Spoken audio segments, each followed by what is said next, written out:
Tomé, que era o rei de Marrocos, e o Dom Sebastião. Eles estavam brigando entre si. E como os irmãos sabem, naquela época, o rei ele não ficava em casa no templo de batalha ou não, no palácio, de forma alguma. Eles saíam para o campo, eles saíam para a guerra, juntamente com os seus soldados. E a presença do rei no campo, na batalha, ela trazia ânimo para os seus soldados, trazia um sentimento de patriotismo, coragem, né? Quando os soldados viam que o rei deles estava ali, eles ficavam animados, destemidos, valentes, e eles estavam em guerra. E acontece, diz a história, que logo no primeiro confronto, Molei Abdmeleque, ele foi terrivelmente ferido, machucado. E o capitão, quando viu que ele tinha sido ferido, machucado, pegou ele e levou ele para o acampamento. E ali no acampamento, todo o esforço foi feito para salvar a vida daquele rei. Os médicos ali fizeram de tudo para que ele não morresse mais. Infelizmente não adiantou, aquele rei ele veio a falecer. O capitão ficou muito apavorado, né? E agora o que eu vou falar para os soldados?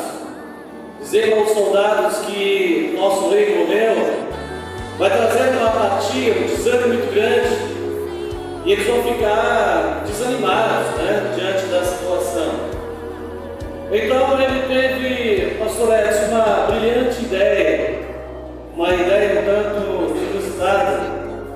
Ele pegou aquele rei morto e colocou sentado ali no carro de guerra, amarrou a mão daquele rei naquela parte de cima, e a outra mão do rei morto ele amarrou na sua mão. E ele pediu para que aquele moço que conduzisse aquele carro pudesse passar entre as fileiras onde estava o seu exército. E ali aquele moço fez, dirigindo aquele carro e passando entre as fileiras do seu exército. Conforme ele ia passando, ele ia levantando a mão do rei morto, dando sinal. E no final daquele percurso ele deu um sinal para que eles pudessem avançar.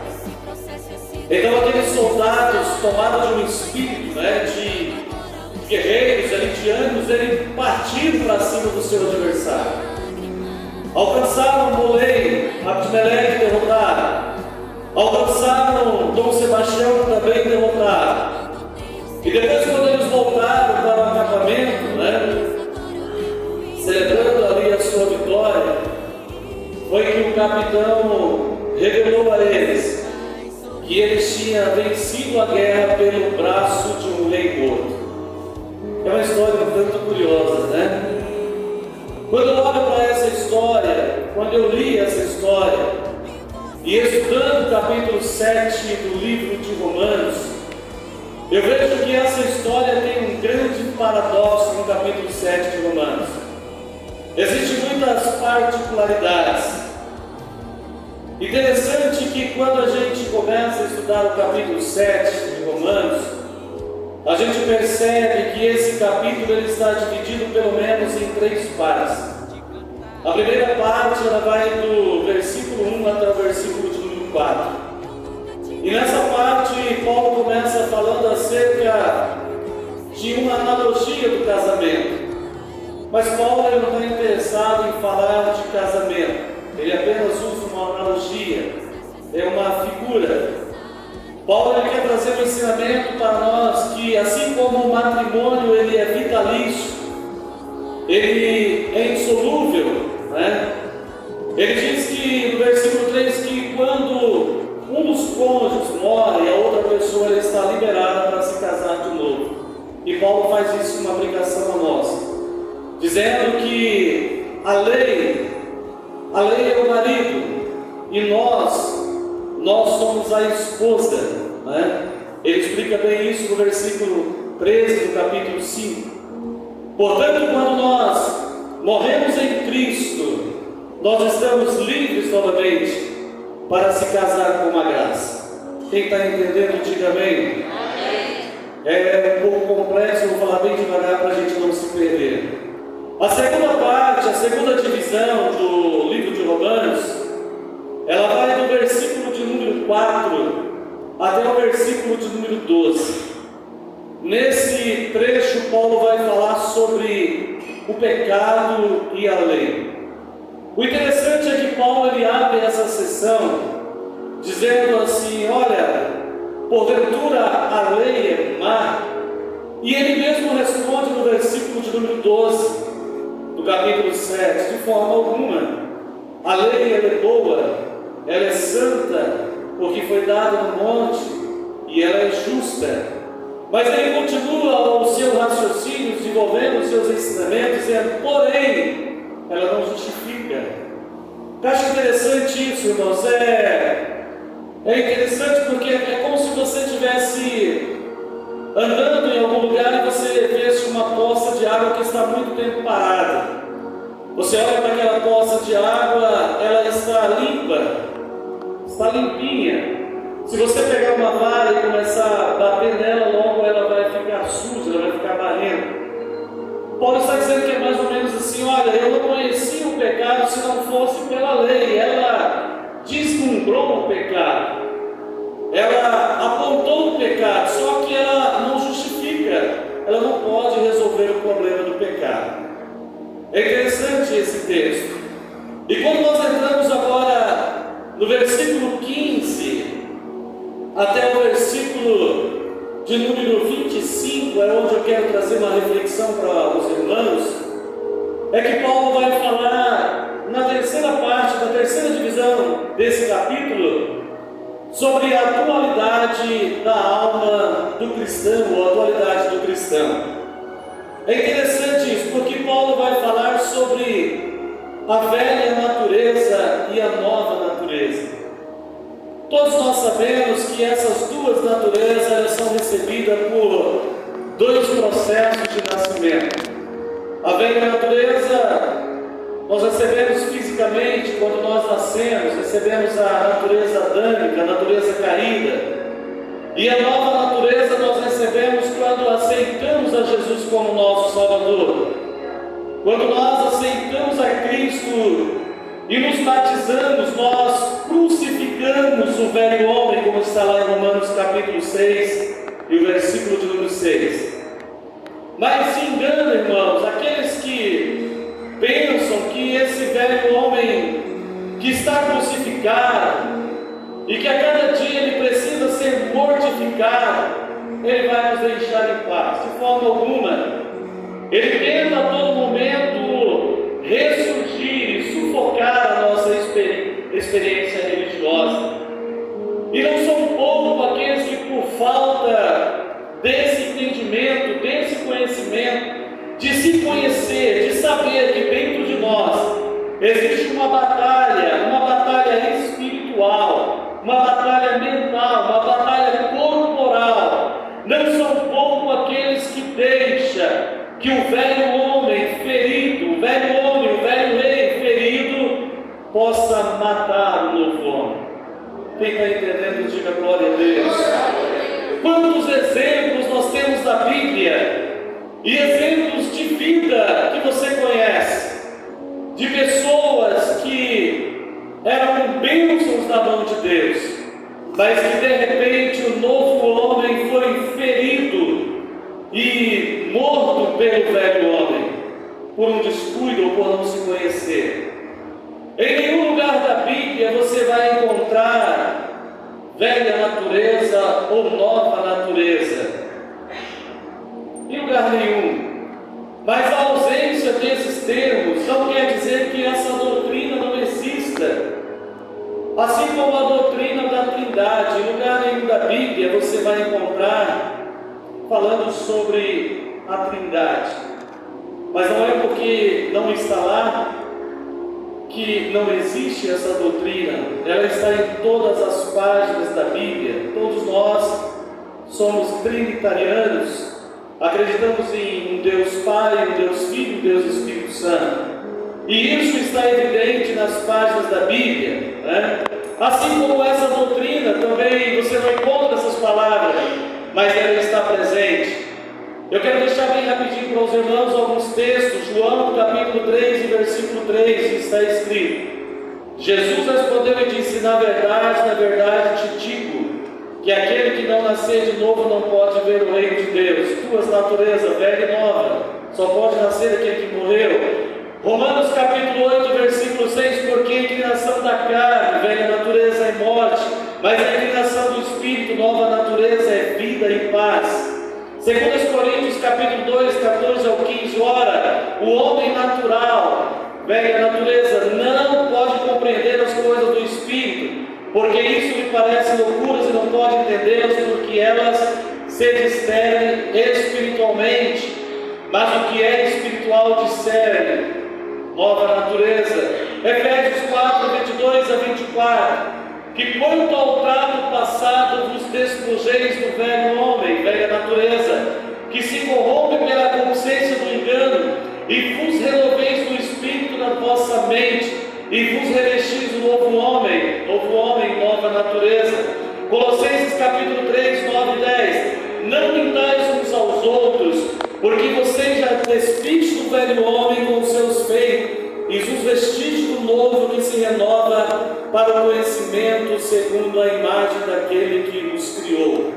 Percebam então, os irmãos, que essa doutrina está presente em toda a Bíblia: nova natureza e velha natureza. Você pode entender isso? Diga glória a Deus.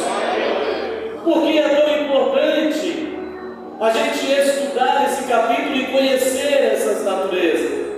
Meus irmãos, nós temos visto que por falta desse conhecimento, por falta desse entendimento, é que muitas heresias têm se levantado nos dias em que nós estamos vivendo, e têm ganhado espaço, muitas heresias.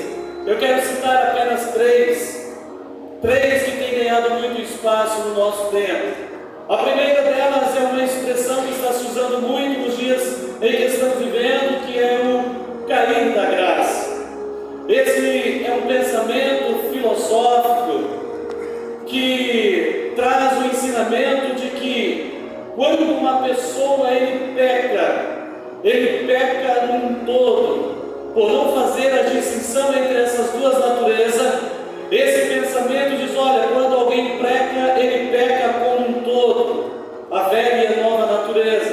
Portanto, se ele peca como um todo, ele está separado de Deus, ele caiu da graça. E se ele está separado, ele tende a estar perdido novamente. Você pode entender isso? Esse é um pensamento que tem ganhado muito espaço nos nossos dias, por não distinguir entre a velha e a nova natureza.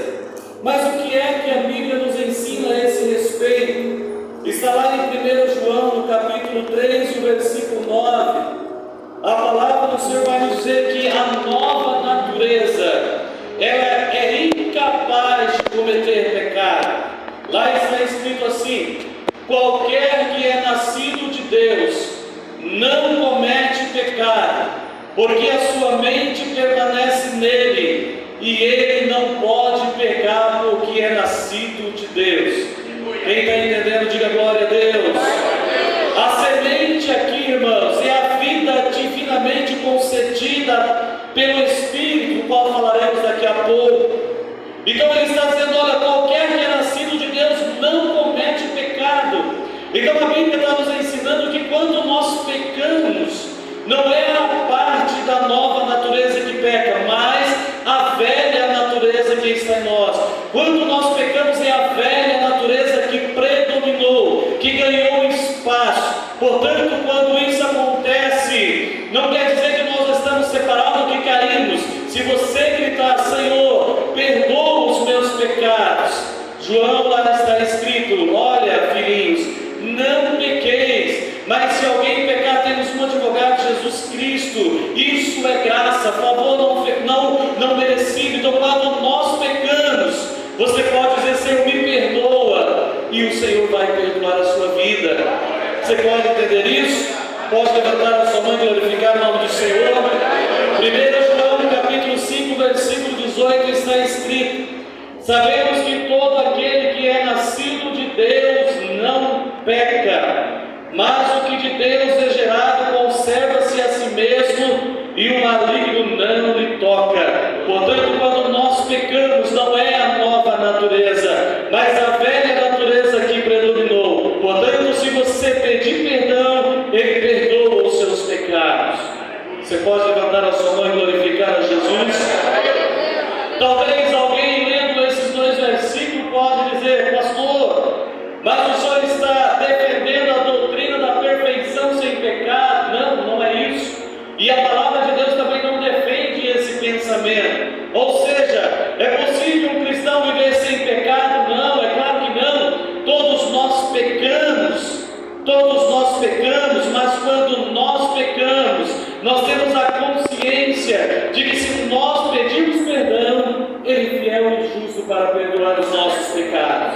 Você não caiu da graça. Um outro pensamento que tem ganhado espaço, uma outra heresia, é aquele pensamento de obras para a salvação. Alguém, por não conhecer, irmãos, essas duas naturezas, vai dizer assim: olha, o homem nasce bom, tudo que ele precisa fazer é achar uma maneira para desenvolver esse lado bom e se parecer com o cristão. Então tudo que eu preciso fazer é fazer boas obras.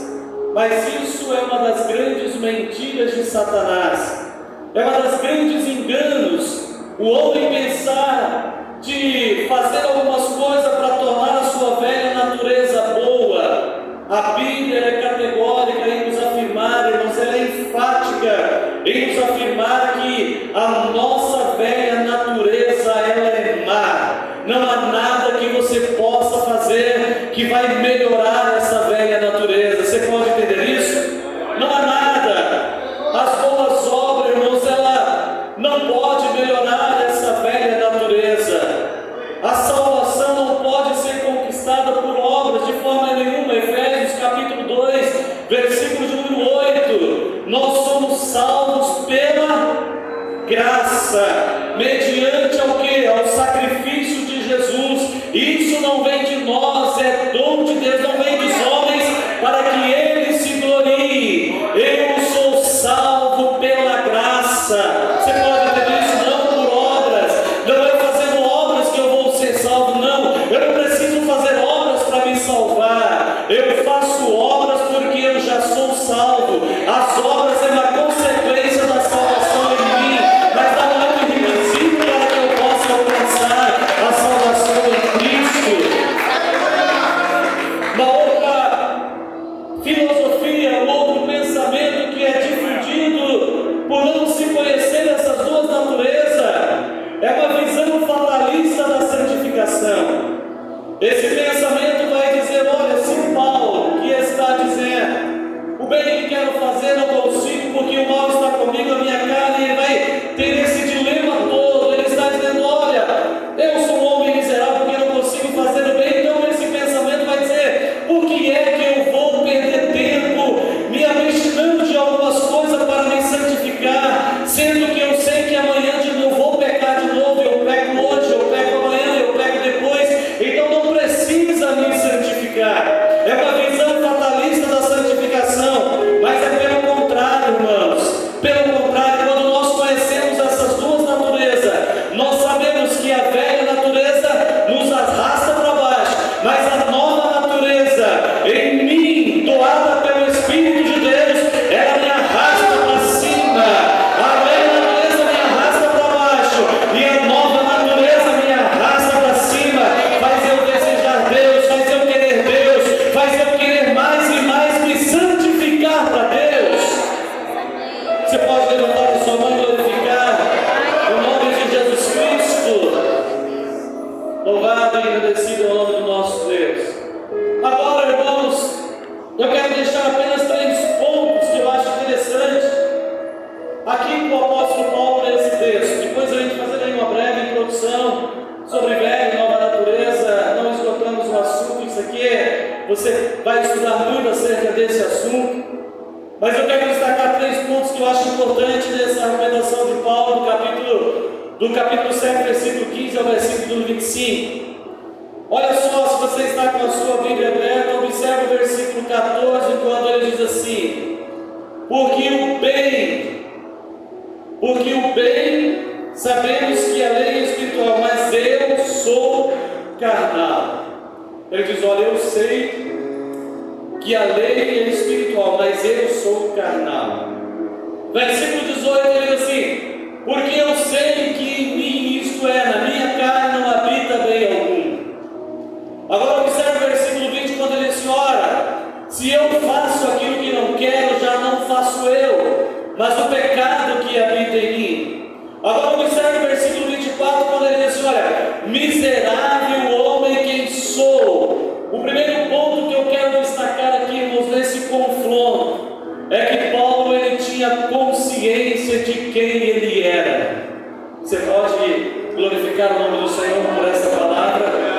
Paulo ele tinha consciência de quem ele era. Em todos esse texto ele está dizendo: olha, eu sou carnal, olha, o mal está em mim, olha, o pecado está em mim, olha, em mim não tem nada de bom. Ele estava reconhecendo a sua miserabilidade, ele estava reconhecendo a sua pecaminosidade, ele estava conhecendo a sua fragilidade, ele estava conhecendo, irmãos, que por embora as pessoas o consideravam como um santo, havia uma fera que estava dentro dele com impulsos insaciáveis para fazer aquilo que não agradava a Deus. Você pode entender isso? Por mais santo que você seja, o homem mais santo que pisou essa terra, ele quando olhou para dentro de si, ele só viu miséria. Isso aconteceu com o profeta Isaías no capítulo 6, quando ele diz: oh, quem me olha como eu estou na situação que eu estou, meus olhos viram o Senhor, mas eu sou um homem de impuros lábios, venho do povo de impuros lábios, eu não sou nada. Isso é um sentimento de contrição. Ele reconheceu que era um pecador. Você pode glorificar o nome de Jesus por essa palavra? Eu acho interessante o próprio Davi, o homem segundo o coração de Deus, mas quando ele foi confrontado pelo profeta Natan: meu Deus, o que é que eu fiz? Olha que monstro que eu sou. Eu peguei, eu possuí a mulher do meu soldado, aquele que está pronto a dar a sua vida por mim, aquele que morreria por mim, eu possuí a sua mulher. Eu menti, fiz uma tramóia, trouxe ele, eu fiz um monte de coisa, cometi um assassinato, coloquei na frente para morrer, fiz uma série de coisas. Que monstro que eu sou! E ele escreve então o Salmo de número 51, eu não vou ler por conta do tempo, depois você lê em casa, quando ele vai dizer: olha, em pecado eu fui concebido, olha, os meus ossos estão sentindo a dor do meu pecado. Olha, ele vai falar uma série de coisas acerca da sua natureza pecaminosa. Você pode entender isso, irmãos? Você pode glorificar o nome de Jesus?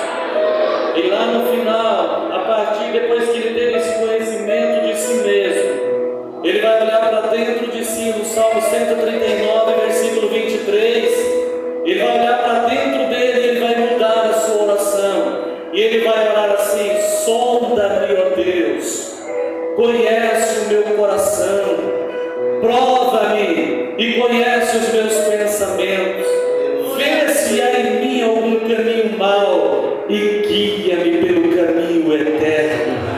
Você pode levantar a sua mão. Davi estava dizendo: Senhor, me livra de mim mesmo. Isso é conhecimento, é o que Paulo está dizendo: conheci a si mesmo. Mas eu quero fazer uma aplicação nessa noite. Eu acho interessante como tem muitas pessoas que têm um padrão elevado de si mesmo. Quantas pessoas, obreiras, né? Não, eu sou diferente, eu sou santo, eu sou santão. Você pode entender isso? Santão, eu sou um santão. Eu tinha um professor, irmãos, quando eu estava no seminário, e ele sempre me falava, eu gostava muito quando ele falava isso, que todo santão ele tem um complexo de culpa. Todo santão ele tem um complexo de culpa. Interessante você olhar para Santo Agostinho. Não estou falando de qualquer, não estou falando de Agostinho. Eu estou falando de um dos pais da igreja. Eu estou falando de uns homens que teve a mente mais brilhante depois do apóstolo Paulo. Toda a teologia católica cristã está fundamentada nele. Nós bebemos nele. Interessante que Santo Agostinho levou uma vida devassa de imoralidade, prisioneiro ao sexo ilícito. Mônica, sua mãe, orou para ele 30 anos para ele se converter. E ele se converteu e tornou um santo homem de Deus. Mas tinha complexo de culpa. A partir desse momento ele passou a ver o corpo feminino como algo pejorativo. Que culpa tem o corpo feminino por conta dos seus pecados? Você está entendendo? Está entendendo, irmãos? Você lembra, já ouviu falar de Orígenes, um dos pais da igreja? Eu não estou falando de qualquer um, eu estou falando de Orígenes. Você sabe o que ele fez? Ele chegou ao ponto de cortar o seu órgão genital, tirar fora depois da sua conversão. Mesmo que isso seja explicado pela Igreja Católica de uma outra forma, mas nós que estudamos e conhecemos sabemos disso. Complexo de culpa. Complexo de culpa. Todo santão ele tem esse complexo de culpa. Você pode entender isso? Mas eu quero te dizer uma coisa: por mais santo que você seja, tem uma fera aí dentro de você. Eu acho interessante, irmãos, um texto que está lá em Gênesis. Quando fala, Gênesis, melhor dizendo, Números, capítulo 12, versículo 3, quando Moisés ficou 40 dias no monte. 40 dias com Deus, 40 dias na presença de Deus. Subiu o monte, está lá em cima. Daqui a pouco Deus fala para ele: Moisés, tem que descer. O povo fez um bezerro, está adorando outro Deus. Tem que descer, tem que ir lá. E ele desce com as tábuas que ele tinha escrevido, você conhece. E quando ele vai chegando, está um bezerro que foi feito para adoração. E ele vai chegando, ele vai chegando.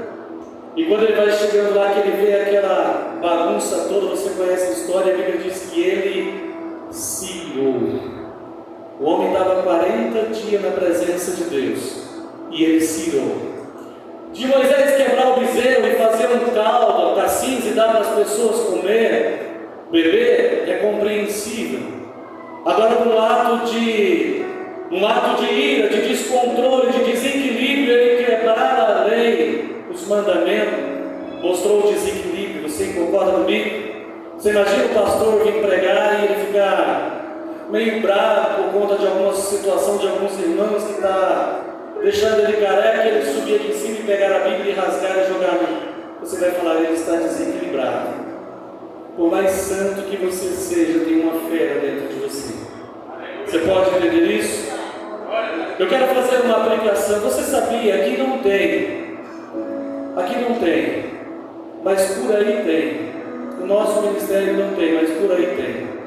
Sabia que tem alguns obreiros, quando ele perde o equilíbrio, ele dá burro na geladeira? Tem. Ele quebra o guarda-roupa? Por aí tem. Ele chuta o gato? Por aí tem. E ele faz uma série de coisas. Por aí tem. Aqui não tem, mas por aí tem. Existe uma fé. Por isso que eu quero que você entenda. Você precisa conhecer a si mesmo. Precisa saber que você não é um santão. Nós caminhamos para isso. Você é falho, você tem falhas, você tem desequilíbrio, você fica nervoso. O velho homem, às vezes, ele quer aflorar e ele quer matar um novo homem. Você pode entender isso? Eu tenho um amigo e hoje ele é uma bênção, mas quando ele tinha um desequilíbrio, a esposa dele e os filhos dele diziam: pastor, ele pega a Bíblia numa mão e ele bate a cabeça na parede. Você acredita num negócio desse? Sinal de desequilíbrio. Hoje ele é uma bênção na presença de Deus. Eu acho interessante um outro texto, irmãos.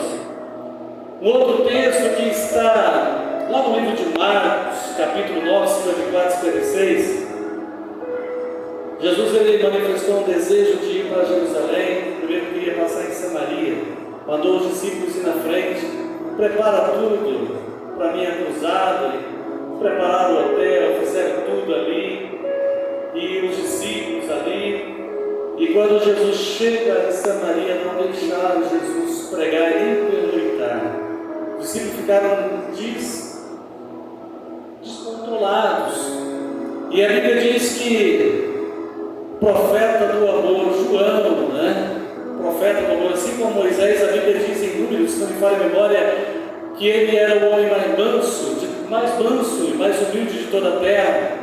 Ele vai perder o equilíbrio, ele vai dizer: Deus, o Senhor quer que a gente ora e desça fogo, assim como Elias, e mata todo esse pessoal aí? Eles não querem deixar o Senhor fazer a obra. João, o apóstolo do amor. Você pode compreender essa palavra? Aqui não tem, mas por aí tem pessoas assim: olha, se mexer comigo eu resolvo mesmo. Não tem não. Eu não levo desaforo para casa não. Foi o pastor Libar que uma vez eu vi ele pregando, dizendo assim: olha, eu não levo para a cama, eu levo para o travesseiro. É bom isso, né? Você pode entender: não, porque se mexer comigo eu vou resolver mesmo. Se te ferir uma face, dê a outra. Se pedir para você encaminhar uma milha, vá com ele duas. Você pode entender isso? Tem uma fé dentro de você. Mas tem pessoas que não têm conhecimento de si mesmo. Tem pessoas que não se conhecem, que não sabem o que está dentro dele. Há poucos dias, irmãos, um amigo meu, ele chegou lá na minha banca e disse: pastor, ora para mim. Estou passando uma luta muito grande no meu casamento. E eu disse: olha, entra aqui para dentro, vamos orar. E aí começamos a conversar. Ele disse: olha, e a gente olhando para ele, é um exemplo de casamento. Ele diz: olha, minha esposa já não quer mais passar a minha roupa, já não quer mais fazer a minha comida, fazer o café, eu estou passando uma crise terrível. E aí eu perguntei para ele, fui perguntar: mas se o senhor quiser contar o motivo, que levou isso, porque olhando assim a gente vê que vocês são um exemplo. E ele disse: olha, ela queria ir no casamento da irmã dela, e ela me chamou para ir. Eu falei: olha, eu não vou no casamento da sua irmã não. Eu disse: mas você não foi no casamento da sua cunhada? Ele disse: não fui no casamento da minha cunhada. Mas por que você não foi no casamento da sua cunhada? Pastor, lá ia servir bebida, lá ia ter música mundana, ia ter um monte de coisa, e eu, como crente, o senhor sabe, eu tenho uma reputação, eu tenho um nome para zelar. Naquele momento, irmãos, eu confesso que o velho homem gritou dentro de mim: toma, Céu. Tomara que ela fique assim pelo menos mais uns 3 meses para você aprender a estudar a Bíblia. Você pode entender isso, conhecimento de si mesmo. Você pode entender isso. Ele causou um grande problema porque não foi no casamento da sua cunhada. E quando nós estudamos para a Bíblia, essa nova natureza de Deus em mim, ela faz com que eu glorifique a Deus no meio dos homens. Você pode entender isso? Uma das funções da natureza de Cristo em mim é que Cristo seja glorificado no meio dos homens. Ser crente aqui dentro, irmãos, pular e fazer um monte de coisa é tão fácil, mas eu quero ver as pessoas ver Cristo em você, no seu trabalho, aonde você anda, aonde você vai, aonde você está. A pastora Rosângela Cardoso pregou aqui no culto das Atalaia: aonde você chega, você é luz e as trevas têm que dissipar. Você tem que mostrar que é crente. Você precisa conhecer a si mesmo, ainda que a sua velha natureza te arraste para essas coisas. Há uma nova natureza em você que te arrasta para o céu. Você pode levantar a sua mão e glorificar o nome de Jesus. Você pode exaltar o nome do Senhor. O tempo já está indo, eu não quero causar enfado para você. Louvado seja o nome do Senhor. A segunda coisa que eu aprendo aqui, irmãos, segundo ponto que eu quero destacar aqui nesse texto, é o confronto. O confronto.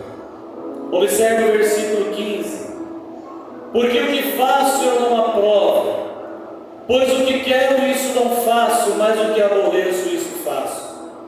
Observa o versículo 19: porque não faço o bem que quero, mas o mal que não quero, isso tenho feito. Agora o versículo 22 e 23: porque segundo o homem interior, tenho prazer na lei de Deus, mas vejo nos meus membros outra lei, que batalha contra a lei do meu entendimento e me prende debaixo da lei do pecado que está nos meus membros.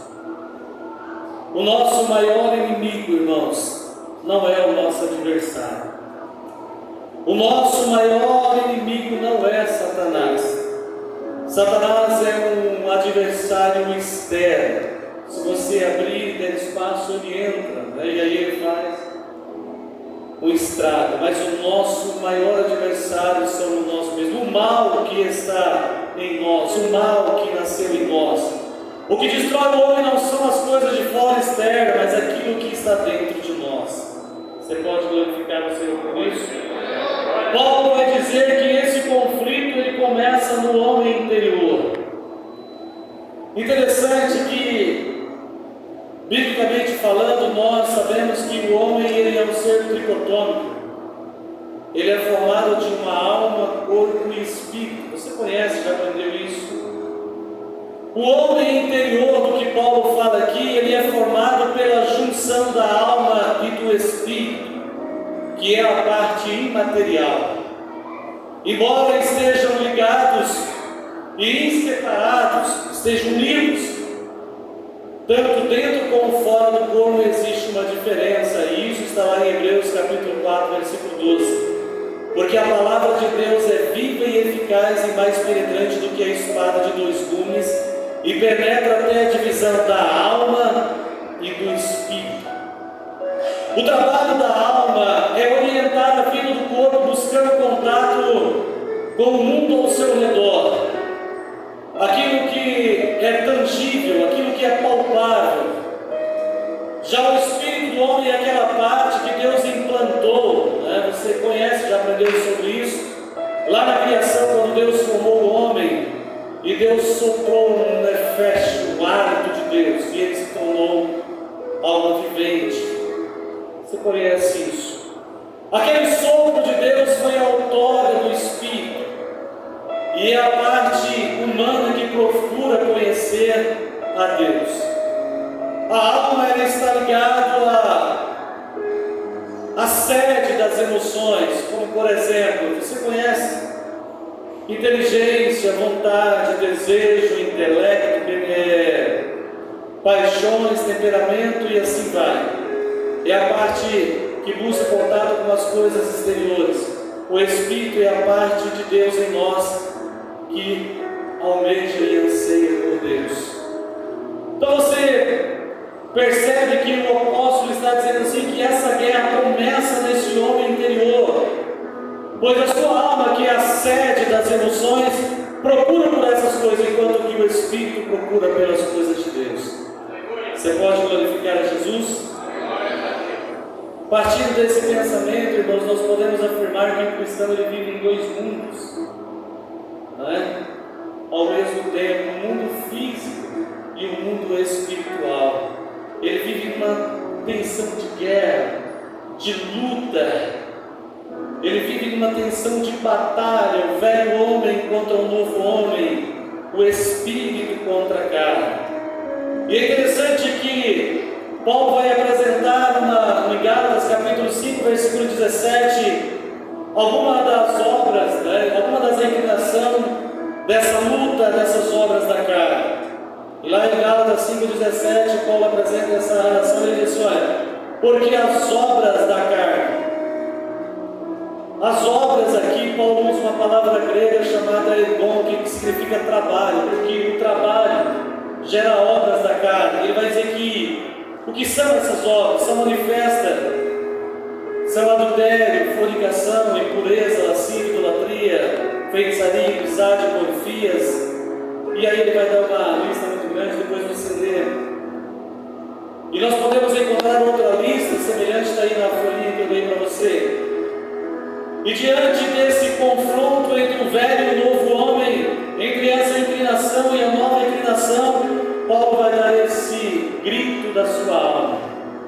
miserável homem que sou. Já estou encerrando. Amém? Miserável homem. Quem me livrará do corpo dessa morte? Miserável homem que sou. Quem me livrará do corpo dessa morte?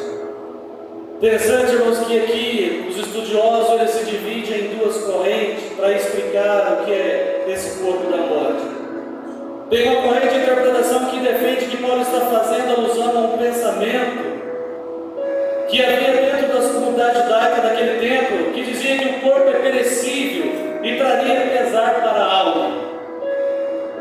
Isso era entendido também dentro da filosofia. Por exemplo, na filosofia platônica, eles entendiam que o corpo era como prisão da alma. Então tem um grupo que vai dizer, olha, Paulo está se referindo a esse pensamento. Mas tem outros grupos, por outro lado, que defende que Paulo está se referindo a Mezencio, o rei dos etruscos, que tinha a prática da necroforia. Os irmãos já viram falar sobre isso, que necroforia vem do grego necros, que é cadáver, com o verbo forel trazendo, mas o sufixo ia que significa trazendo sobre si. Se eu estiver errado, o bispo João me corrige depois.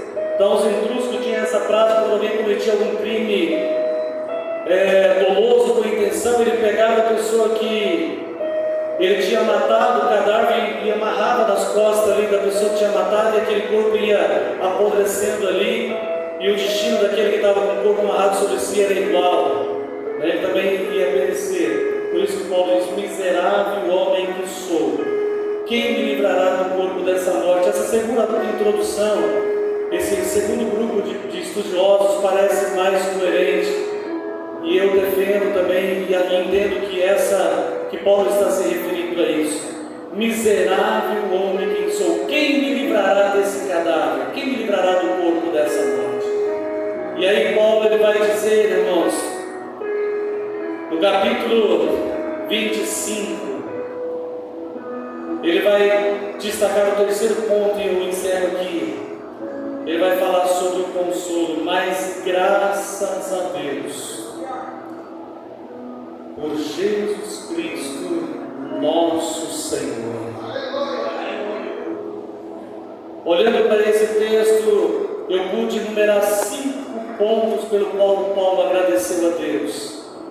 Paulo agradeceu a Deus primeiro, porque Deus enviou o seu Filho, Filho amado.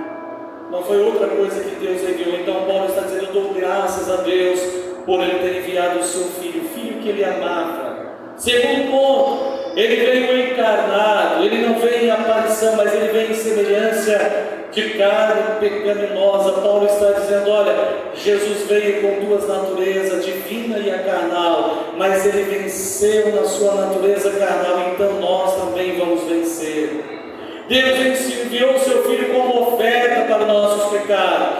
Deus condenou o pecado na carne. Olha só, irmãos, na natureza de Jesus sem pecado, Deus pegou o pecado de toda a criação e colocou sobre Ele, e trouxe uma condenação para o pecado, mas não mais para nós. É por isso que no capítulo 8, versículo 1, ele vai dizer, nenhuma condenação há para aqueles que estão em Cristo Jesus, que não andam segundo a carne, mas segundo o Espírito. Paulo vai dizer, miserável homem que sou, quem me livrará do corpo dessa morte? Ele vai dizer, olha, eu dou graças a Deus porque Ele enviou o seu Filho, o Filho que Ele amava. Dou graças a Deus porque Ele veio em semelhança de homem. Dou graças a Deus porque Ele condenou o pecado. Eu dou graças a Deus porque Jesus cumpriu as exigências da lei. Eu dou graças a Deus por Jesus Cristo porque eu estou livre, eu estou liberto. Quantos podem levantar a sua mão e dizer, eu estou livre? Se coloca de pé em nome de Jesus. Queria chamar a banda para deixar um louvor. E aí eu quero encerrar essa reflexão. E aí, irmãos, no capítulo 8, Paulo começa dizendo assim, olha, nenhuma condenação há para os que estão em Cristo, que não anda segundo a carne, catá, sarche no grego, inclinação, mas ele vai dizer que anda segundo o Espírito, catá, pneuma.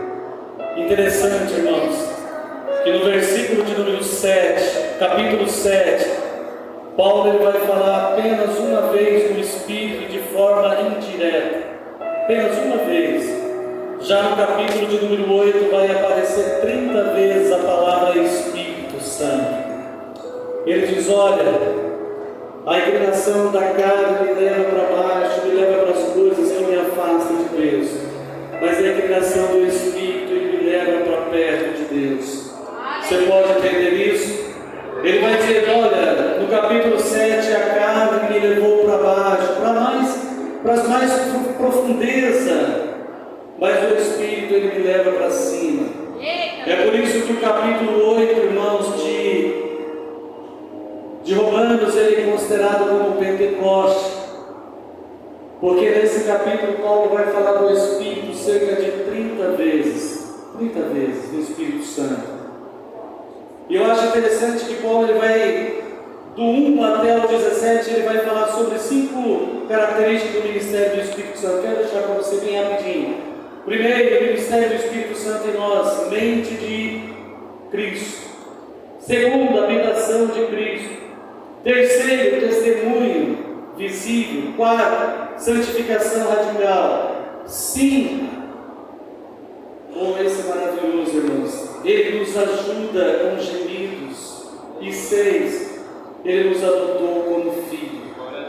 Mas em todos esses ministérios, o que mais me agrada, o que mais chama a minha atenção é quando ele fala que a inclinação do Espírito traz em nós uma característica que é de ser habitação do Espírito de Deus, ser habitado por Deus, ser habitado pelo Espírito Santo. E ele usa 2 palavras no grego para habitação. A primeira é paroquel, que significa habitar temporariamente. Quando o peregrino via vindo de um lado para o outro, ele passava na casa, dormia e no outro dia ele continuava. Mas quando ele usa para a habitação do Espírito, ele usa a palavra katoikel, que significa estabelecer morada. Você pode glorificar a Jesus por isso? Estabelecer morada. Se essa velha natureza nos leva para longe de Deus, o Espírito quer fazer morada em nós. Você pode entender isso? Se essa velha natureza nos leva para baixo, o Espírito Santo ele quer morar em você. John Stott, quando comenta sobre essa palavra, ele diz que essa palavra katoikel é como se você desse uma procuração para o Espírito Santo. A procuração para o Espírito Santo, você sabe o que é uma procuração? A procuração é dar total autoridade para a pessoa vender, para a pessoa entrar na casa, botar as mobílias, fazer o que ele quiser, é dar essa procuração. Espírito Santo entra em mim, eu te dou uma procuração. Espírito Santo habita em mim. O Senhor pode mexer, tira aquilo que não está legal, tira aquilo que não, tira tudo e faça habitação em mim. Só através do Espírito nós vamos conseguir vencer a carne. Vamos adorar o Senhor, já vamos estar encerrando. Feche os teus olhos. Adora o Senhor com esse hino.